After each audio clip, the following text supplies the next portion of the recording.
Hello, everybody. Hello. So, in our discussion of tension problems at the piano, I would like to bring your attention to the issue of lateral reaching. Now, this is the first of a few common problems that I see that contribute to tension, that exacerbate the problem, and then I want to propose a solution. This particular problem of lateral reaching definitely would go in the category of something that generates tension that you then have to somehow overcome. And if we can just avoid generating the tension in the first place, we'll be much, much happier. So I'm going to look at the first couple of measures of the D major Prelude of J.S. Bach, Well-Tempered Clavier, Book 1. And I'll put an image of it in the video for you to see there, of a couple measures. Now, the interesting thing about this particular piece is that it is constructed of what we call compound melody, where we have a single line of 16th notes, but because some of the material is closely compacted together and certain other notes are way outside of the range, it's what we call compound melody. And the idea is that compound melody implies more than one part. Because of the different ranges that it jumps to. It's almost as if two people are talking, or it's like a ventriloquist, who keeps changing voices. So as we can hear and see at the beginning here,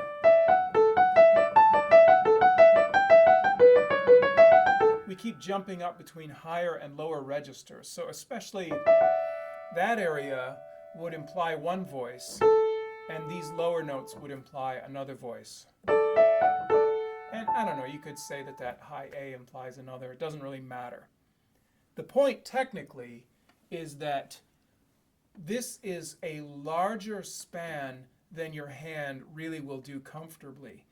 And unfortunately, many students will try to deal with a passage like this by scanning over the score, asking how wide the intervals are, stretching the hand to cover that, and freezing it there and then playing. So they might go like this. And so on. I think the first measure is enough to demonstrate this, although you can see that the rest of the piece is going to keep doing the same thing. Let's focus on the first measure. So once again, here's what would happen if I stretch out the hand and reach laterally. All right? Now, the problem is my hand doesn't really like to function in this spread out manner. My hand likes to be compact. My hand is strong when the fingers are together, close together, okay? And the farther you reach them out to the side, the more likely they are to get weak. And you can easily imagine that this is true. Why do people do this? I think it's the idea that the task feels difficult and they're trying to sort of solve it in advance by having the fingers kind of covering everything, when in fact that isn't the way we play the piano. We play the piano by staying in constant motion.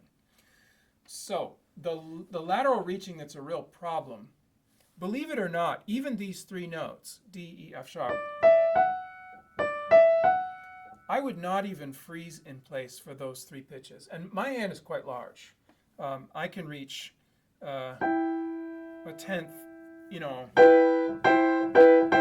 I can play tenths and not break them. I could sort of get to an 11th, but it's not practical. But anyway, that, suffice it to say, I have a very large reach. But even someone with the hand of my size, I would not freeze in place to play D, E, F sharp. This is how I would do that.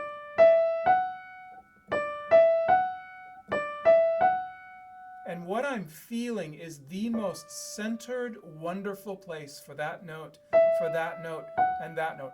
They are three different places. Therefore, it turns into this motion. Did you ever draw cartoons in the corner of your books in school? Down in the bottom corner, you draw a little stick man, and you make him doing something slightly different on each page, and then you flip through, like, you go like this, and you make a cartoon. I hope you did, because creative, interesting people do things like that. And I hope you're not a boring person. So anyway, this is the same principle. You know, where is the best place for 2? Where is the most centered place? It's right there. Where is the best place for 3? Right there. Where's the place for 4? Now when I animate those 3 drawings, I get this. Okay? Now notice that my thumb that's going to play A is not anywhere in the neighborhood. And I'm fine with that. Why am I fine with that? Because it's not time to play the A yet. When it's time, I'll just get up and go.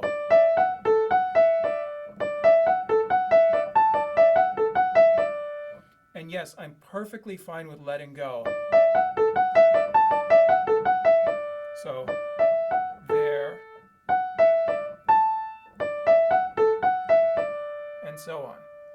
Now, if you want to talk about the issues of sound, I would recommend that you watch my video called Legato Cat, where I explain that finger connections are very much secondary to producing a legato line, that prioritizing connection of the fingers in order to get a good melodic line is a fundamental misunderstanding of the nature of the piano. It's a fundamental misunderstanding of the nature of the piano. In other words, it's wrong. So I would recommend that video if you're concerned about legato connections here. It's called Legato Cat. All right? So, if I can now move this way, notice the lack of stretching and stress.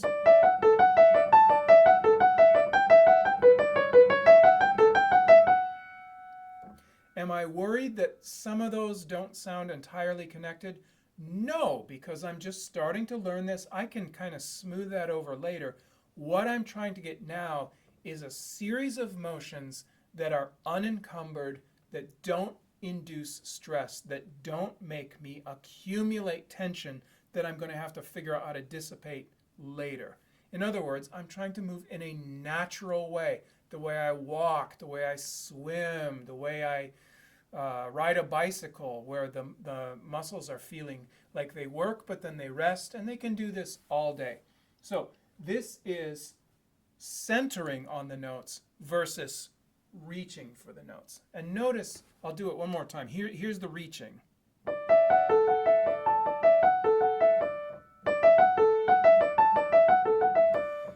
Notice the immediate stress and awkwardness that you see creep into the hand when I do that. It even starts to look more like a tarantula, an evil spider. So I call this arachnodigititis when that happens. Now, watch this. Again. Immediately, you can see the ease, the fluidity, the fluency, the sense of joy and play and fun, because now I am centering through the notes rather than reaching for them. So this is problem number 1 I see contributing to accumulating tension. Lateral reaching rather than centering. So in the next one, we're going to talk about another topic. But for now, try this out for yourself. See you then. Bye-bye.